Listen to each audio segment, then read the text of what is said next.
Hey, greetings and salutations, everybody. I'm actually gonna do basically one of my first unboxing videos. I have here the EVGA CLC 240. I know I said in my other video that I had some stuff coming up that I was planning on doing, and this is one of those things. I'm going to see if at some point here in the near future I can put this onto my 1080 Ti and replace the EVGA stock 120mm cooler that comes with it with a 240. I'm not quite sure where I'm going to put it in the build yet because it won't fit in the front with that other radiator being in the front on the other panel, so it'll probably have to go up top, which is cool. There's plenty of room up there for it. I always run push-pulls on all my radiators, so just because you can't see them, but there are two more fans in the back of that. And then I've got the Corsair fan going, and then the stock EVGA fan that came with the graphics card. That's all wired in together. So, yeah, I think in the end, I'm going to put it on there. And then I've got some other plans to announce later down the road. But yeah, let's get on with this. So, let's see what's inside.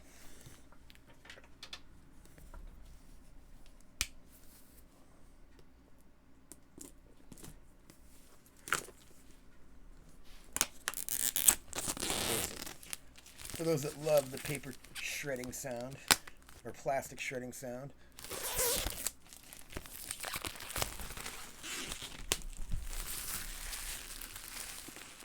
my dog running away.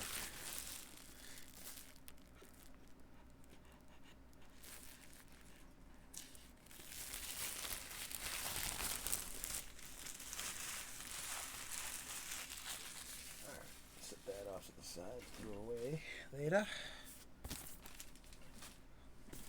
Alright, let's see. Oh, slide out. Cool. Maybe. Come on.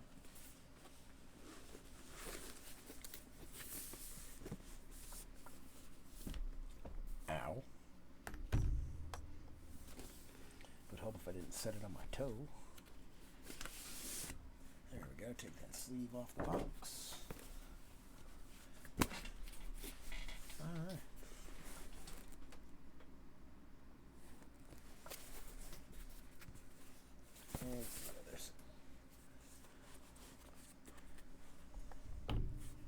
Ooh, there's security seal. All right.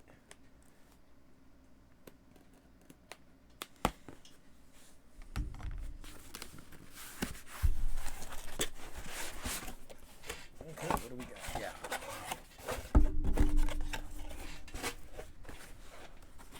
Instruction booklet.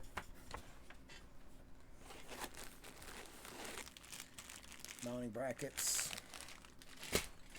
Oh, cool. All the mounting brackets are actually labeled. That's cool. They labeled the screws. Thank you, EVGA. Nice touch. So everybody can see that.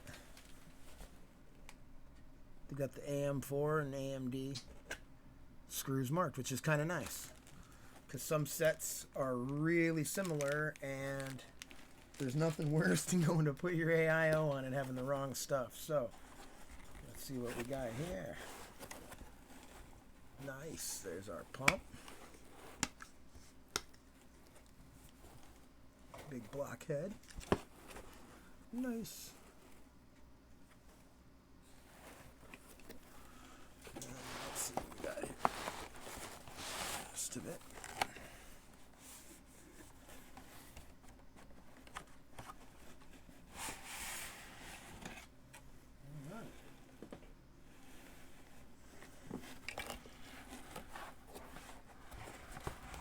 Out of the box. And people are probably realizing these are way bigger than you thought, huh? This is a lot bigger than my Corsair cooler. I've got the 240 millimeter Corsair, and this is a much bigger pump head. This thing is massive. This is like twice the size of my Corsair pump head. I don't know if this is going to fit on the GPU.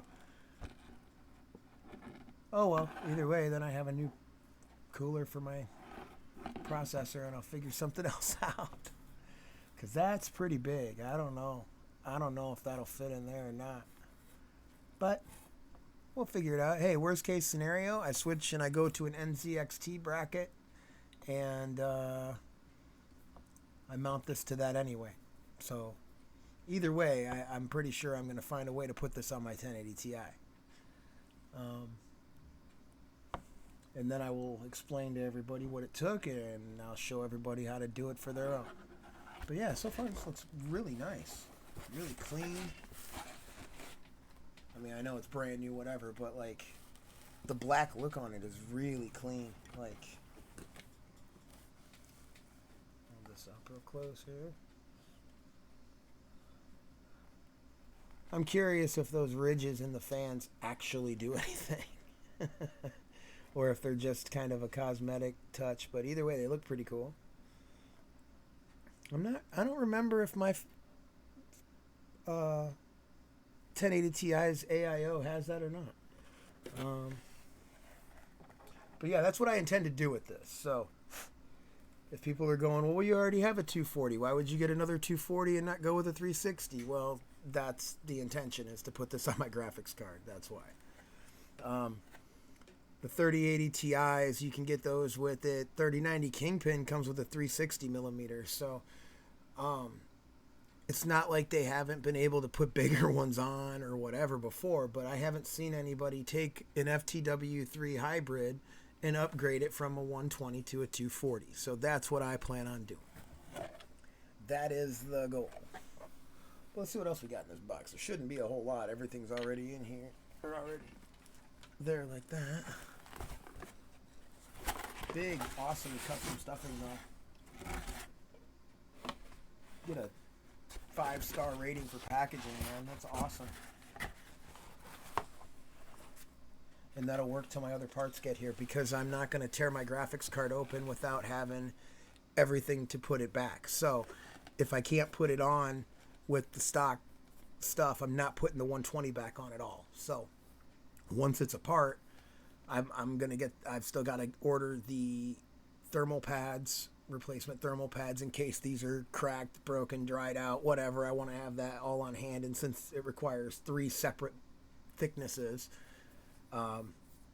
it's just being kind of a pain to get all of it together to do it.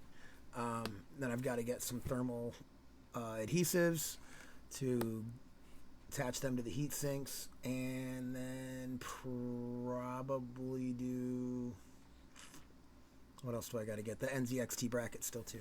So it's an ongoing process, but this was on sale on Amazon right now. So if you're in the market for an AIO, now's the time to get an EVGA one, because they use the same Asetek pumps as all the other ones, but are compatible with pretty much everything out there. And the one that's attached to my 1080 Ti has worked amazingly well. To give everybody kind of an idea of what it keeps your temps at. I know I'm not running anything other than, recording right now, but we can bring up XOC.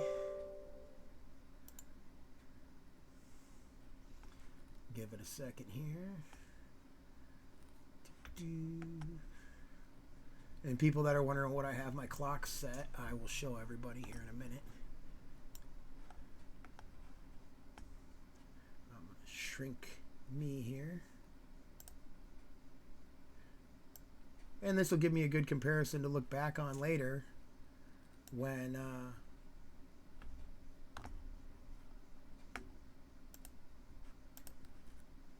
give me a good one to look back on and compare my temps and see what kind of difference we actually got by changing it over from a 120 to a 240. But like right now, sitting at idle, just running OBS, doing a recording, that's what I'm sitting at. I can go higher on my GPU clock. I just don't.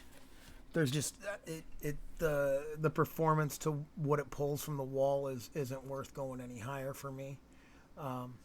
But it realistically, like, these are pretty standard settings. With the game running, I mean, depending on the game, obviously.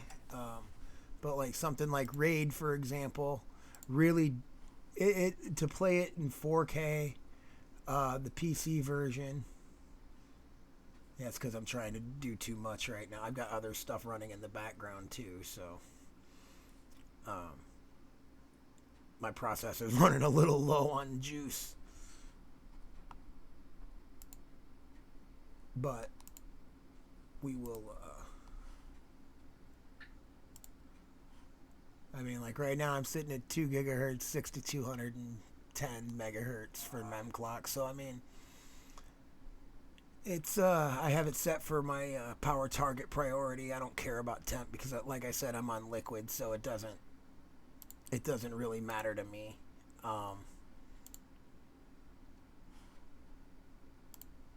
Ambient temp in my room right now, let me look at the wall here, is 76 Fahrenheit. And right now I'm sitting at, 55C, which,